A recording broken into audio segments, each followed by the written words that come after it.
Let's talk about a company that is losing almost $140 million a year. A company whose stock is literally facing eviction from the New York Stock Exchange. And what does management want to talk about? You guessed it, AI.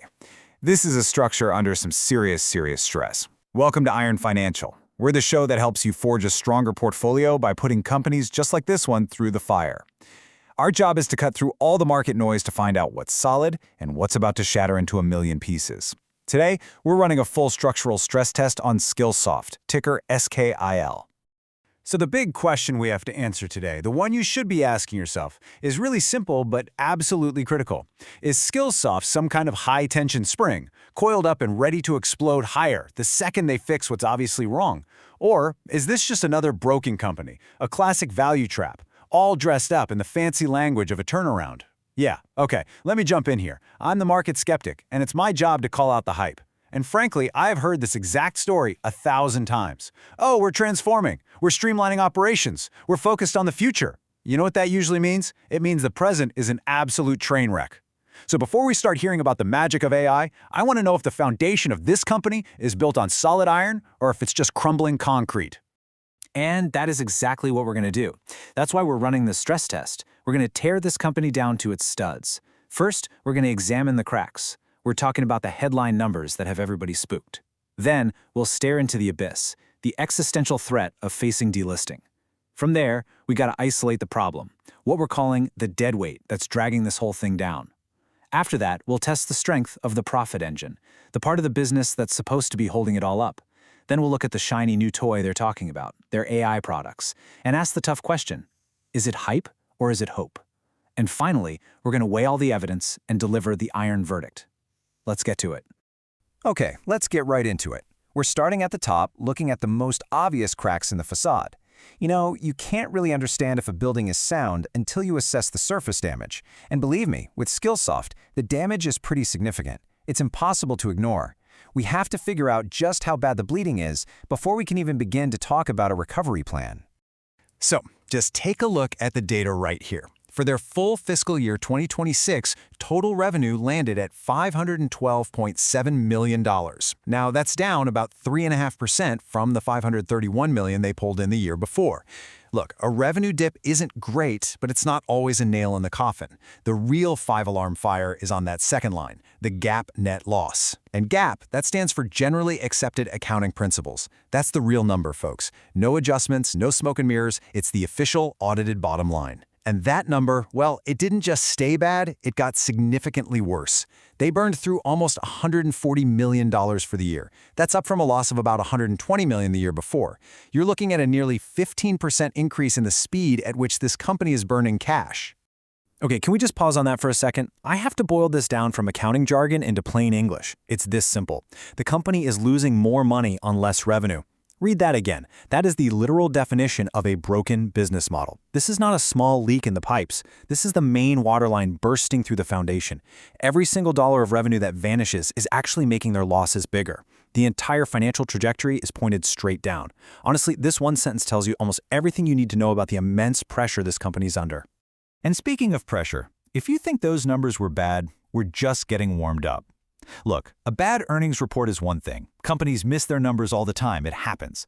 But the situation at Skillsoft has escalated way beyond just a bad report card.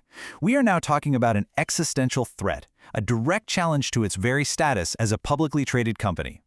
This is where the risk level gets dialed up to 11. We are now facing delisting. That's exactly right. And this isn't our opinion. This isn't some analyst's hot take. This is a formal, official notice from the New York Stock Exchange itself. I'm going to read the critical line from their public 8K filing because the precise language here really matters. It says, on March 26, 2026, Skillsoft Corp. Received a notice from the New York Stock Exchange notifying the company that it is currently not in compliance with Section 802.01b of the NYSE Listed Company Manual. Let me tell you, when you get a letter like that, it's the official start of a very, very dangerous clock. So let's just cut through all that legal gobbledygook of Section 802.01b and talk about what this means in simple, brutal terms. The NYSE, we're talking the most prestigious stock exchange on the planet, has some pretty basic rules for financial health if you want to be listed. While Skillsoft just failed 2 of those fundamental tests. First, its average company value over a 30-day stretch dropped below $50 million. Second, its last reported stockholders' equity, which is basically its net worth as a company, also fell below $50 million. The exchange is giving them up to 18 months to fix it, but the first deadline is way sooner. They have to hand in a credible business plan within 45 days explaining how on earth they're going to fix this disaster. This is the corporate equivalent of being served an eviction notice. And this just raises a much bigger and, frankly, a more terrifying question for anyone thinking about investing. The growing losses, that was a crack in the wall. This delisting notice, this is a sign of total structural failure. It forces us to ask the big one. Is this entire company built on a foundation of sand? Is this just a symptom of a much deeper, more fundamental rot in the business that's finally breaking through to the surface for everyone, including the regulators, to see? To answer that question, we have to stop being investors for a minute and start acting like structural engineers. We can't just look at the building from the street anymore. We need to get inside, get our hands dirty, and start inspecting the load-bearing beams to find out exactly what's compromised. So, in this next section, that's what we're going to do. We're going to isolate the problem, we're going to find the dead weight, the specific part of this business that's hemorrhaging cash and threatening to bring the entire structure crashing down. Okay, let's dive into this. To really get Skillsoft, you have to understand it's not one single business. It's really two completely different companies that have been bolted together. Think of it like a car. It's got a brand new, high-tech engine, but it's also towing an old, rusty trailer full of rocks. On the left, you've got Talent Development Solutions, or TDS. This is the modern, core digital learning platform. It's their high-tech engine, what management keeps calling their profit engine. Then on the right, you've got the trailer full of rocks, Global Knowledge, or GK. This is an older business focused on live, instructor-led training. And notice the cute little phrase management uses for GK? Under strategic review. You know, that's corporate code for, this thing is a huge problem and we're trying to figure out what to do with it. Problem child is the understatement of the year. This thing isn't a problem child, it's a boat anchor. This is the dead weight. Just look at these numbers for the global knowledge segment. Revenue didn't just slip, it cratered, falling from over $125 million down to under $109 million. But that's not even the real horror story. The real story is that adjusted EBITDA line. Just think of that as the segment's core operating cash flow before all the other bills. In fiscal 2025, it was losing a kind of manageable $1.2 million, but in fiscal 2026, that loss exploded by more than 10 times to a negative $12.7 million. This one single segment isn't just underperforming, it is an anchor made of pure, cash-burning steel, and it's changed the ankle of the entire company. It is actively trying to sink the ship. So that's the anchor. It's heavy, it's dragging them down into the deep, a nearly $13 million hole in the bottom of the boat. But in any good stress test, after you find the weakness, you have to test the strength. Every structure that's under pressure has to have a load-bearing wall, right? A central pillar that's designed to hold the whole roof up.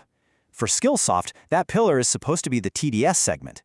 So now we have to ask the most important question of all. Is that wall strong enough to support the entire building while they try to perform major surgery and cut this dead weight away? Let's go find out. Let's inspect the profit engine. And here is where the story gets really interesting. This slide tells a powerful story of contrast. This is the Talent Development Solutions segment, the core business. Now look at that revenue line. It's basically flat. A tiny little dip from about $405 million to $403 million. That's stability. But the crucial part, the part you need to focus on, is what's happening underneath that stable surface. Look at the adjusted EBITDA. It didn't shrink. It grew by over 10%, from $110 million to a very, very healthy $122.4 million. This is what's called operating leverage. Even with flat sales, they are getting more profitable. Their margin expanded from 27% to over 30%. This is the sign of a solid, well-run software business. This is the load-bearing wall, and it looks like it's made of reinforced steel. You know, if you're a visual person, this is all you need to see. If you want to understand the entire bull versus bear debate for Skillsoft in a single picture, this chart is it. It lays the whole thing bare. On the left, you've got the TDS profit engine, a massive, powerful pillar generating over $122 million in positive cash flow. And on the right, you have the global knowledge segment, a deep, dark hole sucking out almost $13 million. The entire investment thesis, the whole turnaround story, it all boils down to this one simple visual. Can the surgeons surgically remove the bar on the right without doing any damage to that powerful engine on the left? So the good news here is that management isn't blind. They aren't sitting around pretending this isn't happening. They see the exact same picture we all do. And their entire plan is a classic, logical, if extremely difficult, corporate construction project. The strategy is crystal clear. conduct that strategic review of GK, which we all know means sell it or shut it down, and just cut away that weakness. Then they want to rebuild the entire company, a smaller, more focused company, around that profitable, stable, high-margin TDS segment. It's a textbook turnaround play. Whoa. Hold on a second there. I see the logic. Cut the loser, keep the winner. It makes perfect sense on paper. But is that really enough? Let's be brutally honest. The TDS business, while it's profitable, has flat revenue. A stable but non-growing business isn't going to solve a delisting notice. It's not going to get investors excited enough to fix a sub-$50 million market cap. They need a growth story. And that brings us to the final piece of this puzzle, the shiny, futuristic material that management claims is going to revolutionize the entire structure, artificial intelligence. So my question is pretty simple. Is this the breakthrough material that's going to make the new building stronger than ever? Or is this just a fresh coat of paint to hide the fact that the foundation is still rotting away? Is this hype or is it hope? Well, you have to admit, the numbers they're putting out there are designed to make you sit up and pay attention. They're claiming their customers are aggressively adopting their new AI-powered tools. Let's start with this first data point, a 994% year-over-year increase in what they call AI skill benchmark completions. Now, to be clear, this isn't just about people passively watching videos about AI.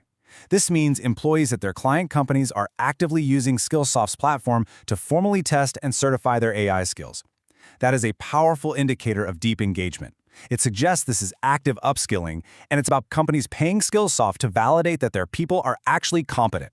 That's sticky. That's valuable. And it doesn't stop there. They also launched a new AI-powered coaching simulator called Cassie. Think of it like a flight simulator, but for practicing difficult conversations at work, like giving tough feedback or negotiating a deal. Engagement with that specific tool is up 341% year-over-year. Now, this is really critical because it shows people are adopting a brand new product, not just consuming the old content. It suggests users are actually integrating these new AI tools into their workflows, which is exactly the kind of behavior you want to see. This isn't just a library anymore. It's becoming an interactive training ground.